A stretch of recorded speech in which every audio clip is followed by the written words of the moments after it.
Como vimos en el video pasado, con la presentación del modelo estándar de partículas elementales, se concluyó la primera etapa de la revolución cuántica en la cual se construyeron las bases fundamentales, los principios y el desarrollo teórico de la física cuántica.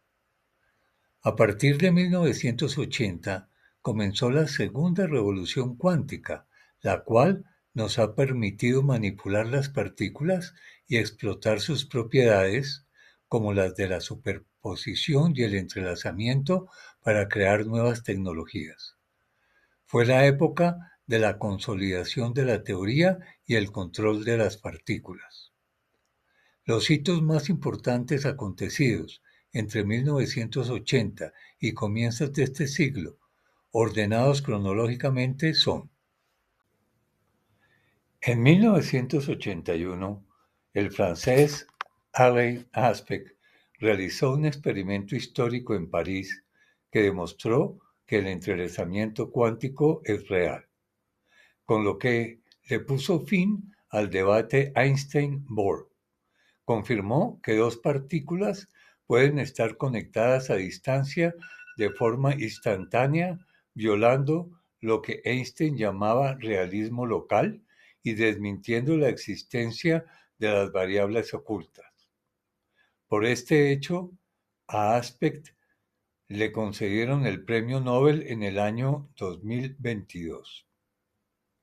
En 1982, el famoso científico Richard Feynman, Premio Nobel de Física de 1965, propuso una idea revolucionaria.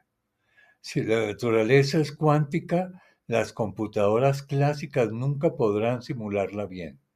Propuso las ideas fundamentales para el desarrollo de una computadora cuántica utilizando los principios fundamentales cuánticos para procesar información. En 1993, Peter Shor descubrió un algoritmo teórico que demuestra que una computadora cuántica puede romper casi toda la criptografía mundial basada en la factorización de los números grandes.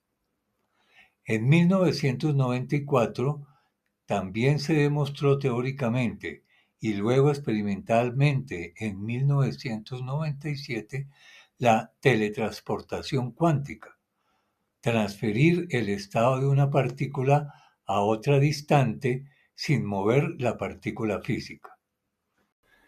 En la búsqueda de una teoría del todo, en esta época hubo un boom con la teoría de cuerdas, la idea de que todas las partículas son producidas por vibraciones de cuerdas minúsculas. También con la teoría de la gravedad cuántica de bucles, propuestas por Abe Astekar, quien sugirió que el espacio no es continuo, sino que está hecho de gránulos discretos indivisibles que forman bucles. Eric Cornell y Carl Wieman lograron crear el condensado de Bose-Einstein. Enfriaron átomos a casi el cero absoluto hasta que perdieron su identidad individual y se comportaron como una sola superonda gigante. Fue la primera vez que pudimos ver efectos cuánticos a escala macroscópica, es decir, a escala visible. En las últimas 2 décadas, la física cuántica ha salido del laboratorio para entrar en la industria. En el año 2012, en el CERN se confirmó la existencia del bosón de Higgs, una de las piezas finales del modelo estándar que explica por qué las partículas tienen masa. La supremacía cuántica. En el año 2019, Google anunció que su procesador cuántico Sycamore realizó en 200 segundos un cálculo que a una supercomputadora clásica le habría tomado 10.000 años. Aunque fue un cálculo muy específico, marcó el inicio de la era de la computación cuántica práctica. En los años 2022 y 2025, la Academia Sueca ha premiado experimentos que conectan lo cuántico con lo cotidiano. El Nobel de 2022 reconoció a los pioneros del entrelazamiento, Aspect, Clauser y Sillinger, y apenas el año pasado, en el 2025, se premió el descubrimiento del efecto túnel cuántico macroscópico, demostrando que los efectos cuánticos pueden ocurrir en circuitos eléctricos visibles, no solo en átomos aislados. Las matemáticas son las herramientas fundamentales para sostener la realidad y la veracidad de la física cuántica. Sin las matemáticas, la física cuántica sería solo una colección de ideas extrañas. Con ellas, es la teoría física más precisa que hemos creado. Aquí tienes las ramas principales que soportan la estructura de la física cuántica. Álgebra lineal, el lenguaje de los estados. Se utiliza para describir cómo está un sistema cuántico, su estado. En cuántica, el estado de una partícula es un vector en un espacio abstracto llamado espacio de Hilbert. Los estados se representan como vectores y las operaciones físicas se representan mediante matrices u operadores lineales. Números complejos. La necesidad de lo imaginario. En la física clásica, los números complejos son a menudo un truco para facilitar cálculos. En la cuántica son esenciales. Sin números complejos, no podríamos explicar la interferencia cuántica, que es cuando las probabilidades de una partícula esté en un lugar, se suman o se cancelan entre sí. Ecuaciones diferenciales parciales. El cambio en el tiempo. Necesitamos saber cómo cambian las cosas con el tiempo. Aquí entra el cálculo.